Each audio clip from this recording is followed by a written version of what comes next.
Jerry Saad has the next question.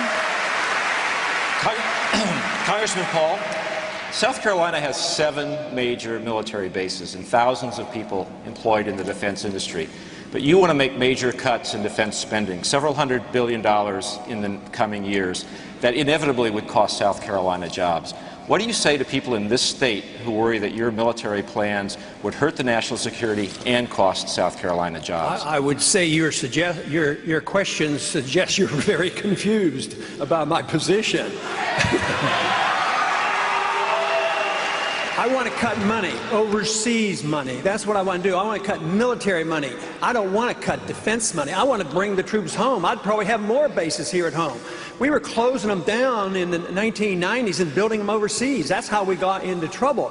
So we would save a lot more money and have a stronger national defense, and that's what we should do. But to say that we would be weaker is absolutely wrong, because and another important thing you should consider is the fact that the military is behind me more than the others. I get twice as much money from the active military duties than all the other candidates put together. So they're saying that I'm on the right track. They're sick and tired of those wars. They're sick and tired of the nation building and the policing activity. But to say that we would have less money for defense, we actually have more money. And if I may, I'd like to go back to the international financial thing. Congressman, just to be clear, your plan calls for freezing defense spending at 2006 levels, which is well below where we are today. You still don't understand.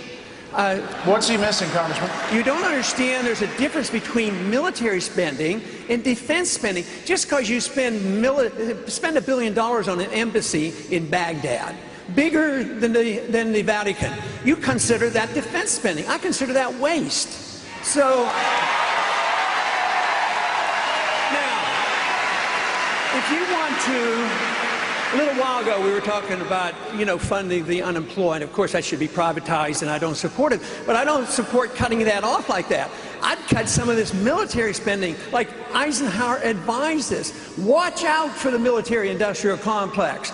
Defend this country. We have to have a strong national defense, but we don't get strength by diluting ourselves in 900 bases, 130 countries. That is where the problem is. But you need to understand that there's a difference between just military spending and defense spending. Just to spend money. We understand this domestically. If you spend more money domestically, we know it's wrong, but we're supposed to spend more money, and that's conservative. I've never quite understood this. We're supposed to be conservative, spend less money. I'd like to ask a question.